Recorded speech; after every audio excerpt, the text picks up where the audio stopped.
Welcome to dailyfantasycafe.com. I'm Rob Mozaika, and I'm here with Jason Gobo, and this is the NFL Week 3 target and touches report. Week 2, it went pretty well for us as a whole on this pod. We had some very good calls like Chris Hogan, Gronk, Buck Allen, and even J.J. Nelson. But we're just going to jump right into next week here, Week 3, and we're going to start out with the Redskins running game against the Raiders.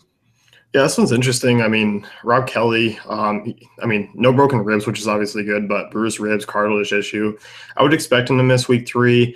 And kind of looking at this Washington Redskins game, I mean, you look at last week, I mean, Chris Thompson was the one in terms of fantasy points, but P. Ryan got all the touches, 20-plus touches and 67 yards. It wasn't efficient, but I'm kind of interested. I think this game's exciting on Sunday night. Like, there isn't a lot of good games this week. But Oakland's been kind of bad against the run. They just really haven't been, attacked with the run because they're up a ton of points like already by halftime. I mean, 4.8 yards per carry are allowed already this season, 110 rushing yards per game, even though they've only allowed 46 rushing attempts on the year. Like, you look at that Jets team, I mean, Forte gashed them. You look the week before, I mean, Murray and Henry both ran pretty well against them. So, I mean, if P. Ryan gets 18, 22 touches here, I think he's an intriguing GPP option. And if you think Oakland's going to blow it out and kind of be up by 2 touchdowns, Chris Thompson will get some work in the passing game. Yeah, I don't know if this game's going to be a blowout. Vegas has it as a 3-point underdog for the Redskins. 54 total, which was actually kind of surprising to me when I first saw it. But as I look into it more, it kind of makes sense. Oakland, they have 110 yards per game this year on the ground. But like you said, they've been just passing the ball and blowing teams away, and teams are going to have to play catch up against them. All this is contingent on Rob Kelly being out. If Rob Kelly's in, it kind of muffles it a little bit. But we're pretty sure he's going to be out at this point. Chris Thompson had that long touchdown run last week. And he is a guy who actually is involved in the passing game. And if I remember correctly, Oakland struggled against the passing down backs last year a little bit. So it's a spot where we could definitely get these guys on their own. Yeah, definitely. I mean, just because, this isn't like last week where we need to dive down to running back for cheap guys. And like if Rob Kelly does play, like I'm just completely off of it. I'm more just kind of looking at these guys for the price tags. That's for sure. And then another place we're going to look at here is the other side of that game is the Raiders passing versus the Redskins. Like we said, 54 total. They're implied 28.5 points, which is the highest on the slate, and they're a 3-point away favorite. And the Redskins give up 269 yards per game passing and 3 touchdowns in the first 2 games. Yeah, this defense is really not that great. I mean, obviously they just lost their safety this past week. They're coming in, as you said, Washington's just kind of struggling against the pass defensively. And you look at Derek Carr, he's not throwing a ton, but he's been super efficient. I mean, completing 75% of his passes. I mean, him and Alex Smith lead the league. He's got 5 touchdowns, 240 passing yards per game. I think those numbers continue. They're not really relying on the run a ton right now. They use Marshawn Lynch at times, but it's not a huge workload for him. And then you look at it, I mean, I'm curious to see, obviously, Josh Norman, he shadowed guys towards the end of last year. If that continues this year, I'd expect him on Amari Cooper. Crabtree's obviously coming off a huge 3-touchdown game. You're going to get that recency bias. But, I mean, I think Crabtree has another potential week to kind of lead this team in targets. And actually a guy that I'm looking at is Jared Cook. A lot of people are going to be going to Zach Ertz this week. A lot of people, Eric Ebron, Jack Doyle for chalky options at tight end. I think Jared Cook's intriguing because look at Washington. I mean, allowed 3 for 95 against Gerald Everett week 2, 8 for 93 at Zach Ertz in week 1. I mean, they allowed the 11th most fantasy points to tight ends last year. Like, they clearly haven't fixed that issue. So I think Crabtree and Cook are intriguing options, or just rolling Derek Carr solely because we're not getting those random Seth Roberts touchdowns anymore. Thank God. Like, not yet. That was the worst. Oh, if that happens this week, I'm going to be so pissed. It's always a possibility, but with Cooper dropping those 2 touchdown passes in week 1, I think we figured out who the real red zone target is going to be on this team. It's going to still be Michael Crabtree. He's Mr. Reliable down there. 3 touchdowns last week. He obviously has upside for 3 touchdowns again this week in the highest total of the week. Amari Cooper, he's going to be lower owned, though, so he would be the tournament option, and he does have that upside to break one loose for a deep touchdowns. Seth Roberts, he could get one of those, just bullshit touchdowns. One of them is going to ruin everyone and kill everyone that doesn't have Carr and gets one of these pass catchers. And Jared Cook, like you touched on, he's my preferred option in this game, just because tight end is really tough to. It's really tough to get a good tight end in this day's games. If you're not hitting on tight end, it's really hard to play catch up. And Jared Cook's a safe option every week. Yeah, I like him. I mean, 5.5 targets per game this year. And like I said, he's just going to come in low round. Like, you're still going to get some decent upside out of him. At one point, he's going to get that touchdown. Like, he's going to have the looks. So, because other people are going to go other directions, like, and I don't even mind DraftKings. I don't mind playing 2 tight ends this week, actually. I don't mind either, especially with the way they priced them compared to everyone else. Moving on here, we're going to go on to the Lions passing game against the Falcons. This is a 50 total. The Lions are 23.5 implied points. They're home underdogs of 3 points, and the Falcons give up 242 yards per game passing so far in these first 2 games. So who are you looking at in this passing game? This one's a little bit tricky. I mean, there's 5 options here. Like, Stafford didn't throw a ton last week. I expect this week to be a little bit different. Golden Tate's always an intriguing option. He's led the team in targets so far this season. Kenny Golladay, Marvin Jones are kind of their big playmakers. I mean, I think for the most part, I love Eric Ebron here this week. I love Theo Riddick. I love Golden Tate. I think all 3 of those guys are definitely worth the looks in any format for me. Golladay and Jones are probably just going to be more GPP dart throws if I'm building multiple Lions lineups. I mean, I think overall, when you look at this, I mean, Riddick's going to be a guy who jumps off the map at a lot of people, just given the fact that Atlanta struggled last year. Allowed 109 receptions to backs. I mean, Cohen and Montgomery both torched him in week 1 and 2. So, I mean, Riddick is definitely a guy who's going to get some looks. Amir Abdullah, I mean, he ran the ball 18 times last week. He is a pass catching back. He just doesn't get used for it in Detroit. So, I mean, I think he's a contrarian option if you want to go with this Detroit team and kind of go some different ways. But for me, I mean, it's Golden Tate, it's Ebron, it's Theo Riddick. I'm not a big Marvin Jones guy, even coming off the touchdown week. I think Golladay is more intriguing option. Yeah, the way I'm going to approach this situation is just play Stafford. That way you don't have to worry about picking a pass catcher, and you just get exposure to every single one of them just by Stafford. And he's really not that expensive, too. And at home, he always has very good home road splits. He's much better at home. But if you're going to look at one of these pass catchers who I'm personally on, especially on DraftKings, it's Theo Riddick. I mean, we saw what Ty Montgomery did to the Falcons last week. We saw what Tariq Cohen did week 1. I think it's just going to be a continuing problem for Atlanta against pass-catching backs. And Theo Riddick, he is one of the best passing-catching backs in the league. It's just a matter of if he can fall in the end zone or not.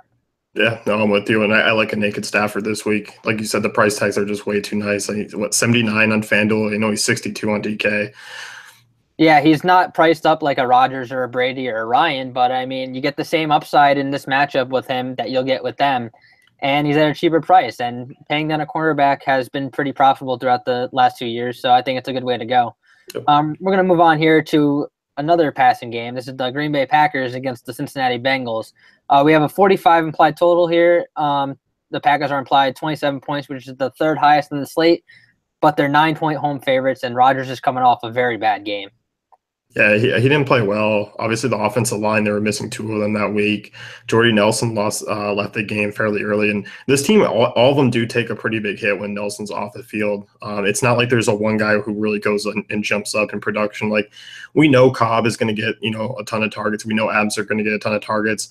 I'm actually curious to see Martavius Bennett this week. He's another one. I think he's a sneaky play at tight end.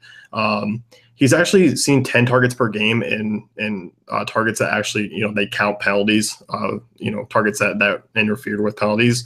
And Bennett's getting a ton of looks. I could see him getting about 7-8 looks in this game. Would be an intriguing option, especially because Nelson is a pretty big force in the red zone over the past few years when he's healthy.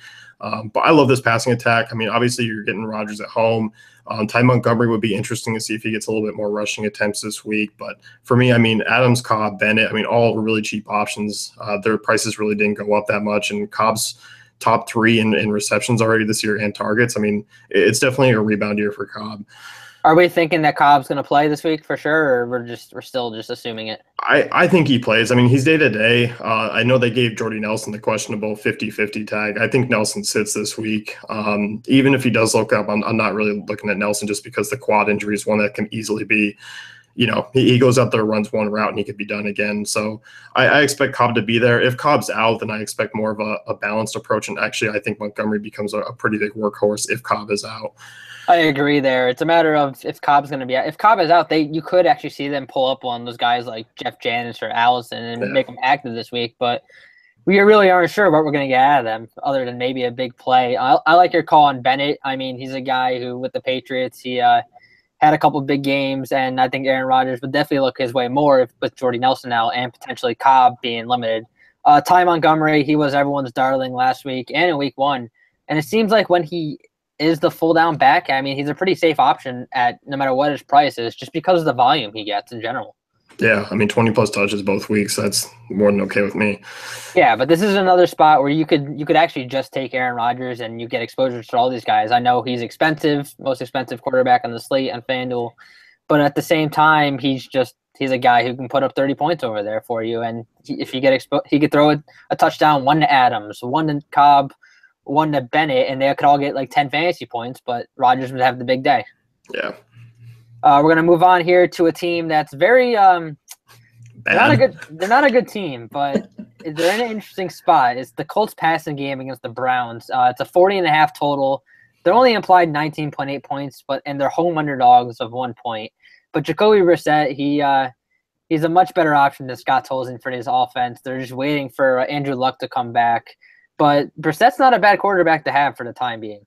No, I don't think so either. Like it was definitely the touchdowns weren't there that last game, but obviously 37 attempts, 216 yards against an Arizona secondary that's still pretty tough. This is a bad game. Obviously, two bad teams. Cleveland's defense, their front seven's actually I think pretty underrated, but the secondary is still bad. T.Y. Hilton, he saw Patrick Peterson last week. He saw 6 targets. Still with that, I know just Peterson limits a lot of targets thrown his way. I think Hilton gets back up to 8 to 9 this week. I don't think you see Moncrief have a big target game like he did last time, or Kamar Aiken. Jack Doyle, I think, is going to be one of the tight ends people use this week, just because Cleveland's been bad against tight ends for quite some time now. They just allowed a huge game to Benjamin Watson, 2 Jesse James touchdowns in week 1. Like it just kind of adds up to play Doyle, who saw 8 targets and caught all 8 in week 2. Like Brissett went to him quite a bit.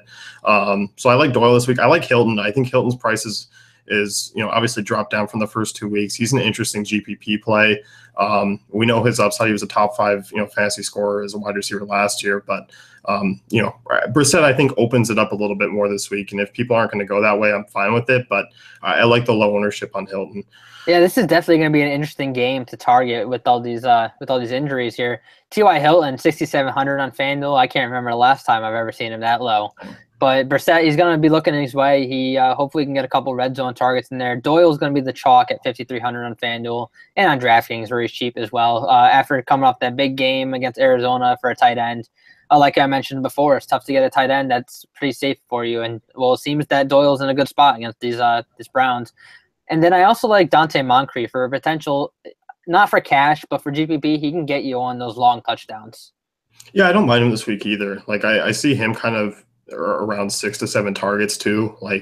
And I think Cleveland's offense is going to be able to keep the Colts from just kind of pushing up. Like they're not going to run Frank Gore 20 times. I still think Brissett throws the ball 35 times this week. I agree there. And Moncrief, I mean, he's not a high target guy, but he's one of those guys who does have a 80-yard touchdown upside. Yeah. And then I just want to touch on the other side of this game a little bit because I have some interest in the Browns and Kaiser. Well, it's not even just that with Higgins. Just this Colts defense looked really bad these last 2 weeks. They let Carson Palmer, tear him up, I guess. J.J. Nelson with the long touchdown. And then Jared Goff even had a good game against them. So Kaiser's a cheap option who you can go with. And we have Rashard Higgins coming off a game of 11 targets with Corey Coleman out with the injury. I just want to get your take on that. No, I like it. I think Higgins is going to be one of the actually popular wide receiver 3s this week. And I'm fine with actually playing Kaiser too. Like I think he's an intriguing Bearman quarterback. I definitely don't mind it. And they're not using Kenny Britz. I think you're going to see a little bit more tight end play, but none of the tight ends are going to really creep into my lineups just because there's a few others that we've basically touched on already. So I don't mind Kaiser. I don't mind Higgins. I think they're an interesting stack this week, actually. Yeah, especially with this Colts defense and how they are. But that's going to wrap it up for us this week here on the Targets and Touches report. Go on dailyfantasycafe.com to check out all of our cool tools and content over there.